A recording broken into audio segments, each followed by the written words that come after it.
So take a look at this. Okay, so what are the two approaches?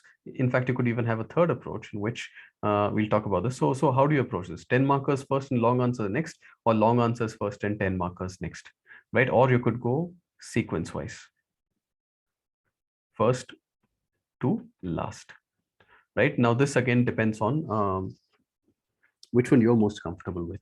See, there are pros and cons to both of these sort of approaches.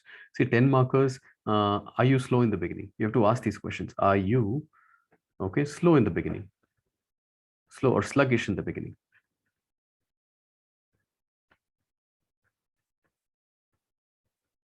Okay, and will you be much quicker at the end, or are you sort of more stable when it comes to like how do you sort of answer these things?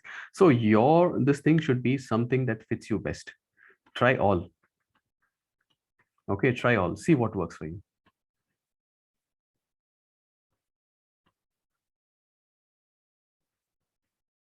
And for each paper,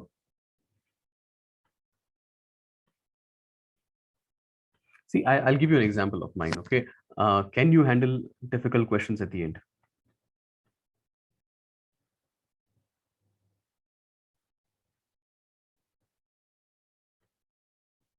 Can you handle difficult questions at the end? Okay, can you generate points?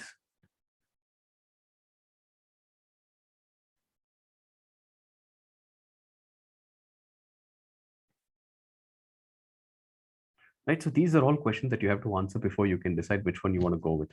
See, if there is a question about whether you can handle difficult questions at the end, so that if you can, if the answer is yes here, so if the answer, oops, yeah, if it is yes, okay, then go easy, then easy questions in the beginning.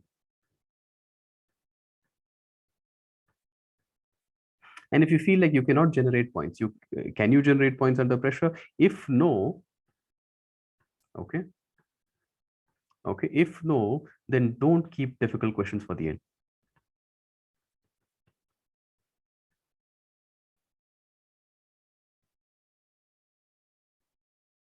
Okay, and if you're doing 10 markers in the beginning, see, this is a strategy that could be probably good, but try to keep it to 70 minutes.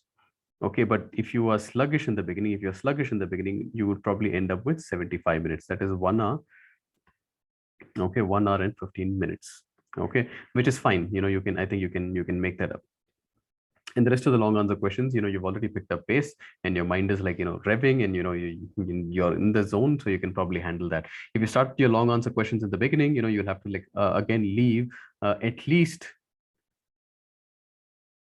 70 minutes for these. Okay, at least 70 minutes at the least. Okay, but let us say that things don't go well, and you're a little stuck somewhere, and at least you should have like 60 plus minutes. Okay, without 60 minutes, it becomes difficult to handle all the 10 markers even at the end. Okay, at least, okay, so I'll just put it as minimum 60 plus minutes towards the end. Okay, so try different kinds of permutations and combinations and see what really works for you. So I would always say, mine was that I could not can't deliver towards the end. In the last 10-15 minutes, I was not very productive. Okay, there is saturation towards the end.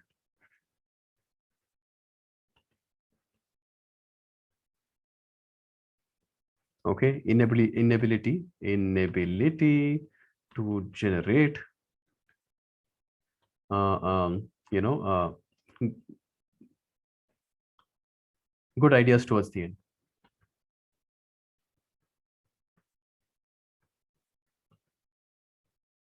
So I basically handle them in the beginning. So you have to assess your thinking speed and your thinking abilities both in the beginning. Okay, this has to be in the beginning and at the end, and then take a call, right? And then take a call. Okay, wherever you are able to generate, keep all difficult questions and moderate to difficult sort of questions in that particular time period. Easy questions, I believe you can handle at any particular point, right? So that is that. But now in case you are able to sort of handle difficult questions towards the end as well, then you can go ahead with taking all the easy questions towards the beginning as well, right? So all of these things, it is just about like, again, if I just have to like sort of say, see what works for you for each paper. This is the most important sort of this thing, and try these combinations, because this is the time period for you to try this. Okay, because what works for somebody else may not work for you. Okay, you're individual, right? You have specific sort of you should have an individualized sort of a plan, right? Depending upon what is your strength and what is your weakness, right? So I hope that is sort of clear. But there's something that we'll talk about more and more, and I think your feedback from your recent full length test is going to give me that idea on like how exactly I can I should sort of just give me some feedback, okay? Like whether whether you tried step number one, did you try step number two, did you go with step number three, did it feel good, did it not feel good, what was the challenge there, what was easy there, what is your learning from that, and then so that we can discuss more on that, okay? So I hope that is sort of clear. Okay, so again, I will leave you with this.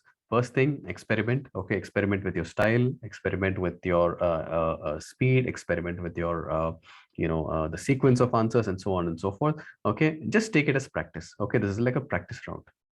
Okay, this is like a practice round. Are you going to be in the same level when you write your mains exam? Absolutely not. Okay, for you right now, just remembering most of the topics in your head right now is going to be a big challenge. Okay, but just be that as it may, right? You just try to see that if I have this much content, how do I go about writing this? Just focus on that sort of an element. And whatever you try, just see what works, okay, for you. Okay, and then so that you realize that this is the method that does so any of these things that you try is going to be a boon for you, because this is something that does not work for me, this and for so and so reason, this is something that works well for me for so and so reason. All of these things you'll be able to sort of get. And plus the more important thing is that you have these full length tests, right? So in these full length tests, just go have some fun. Okay, just go have some fun. Okay, just write for 3 hours. Okay, just don't write for much longer. Okay, 3 hours, 3 hours, 10 minutes, 3 hours, 5 minutes. Okay, that's pretty much it. Do not extend, right? So because then you will not get the feel for what is the exam actually like.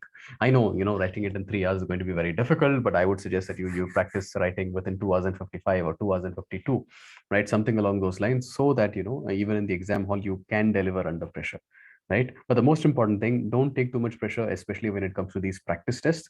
You should only be thinking more in terms of let me just go have fun by sitting there and just trying to generate as many points as possible for those 3 hours.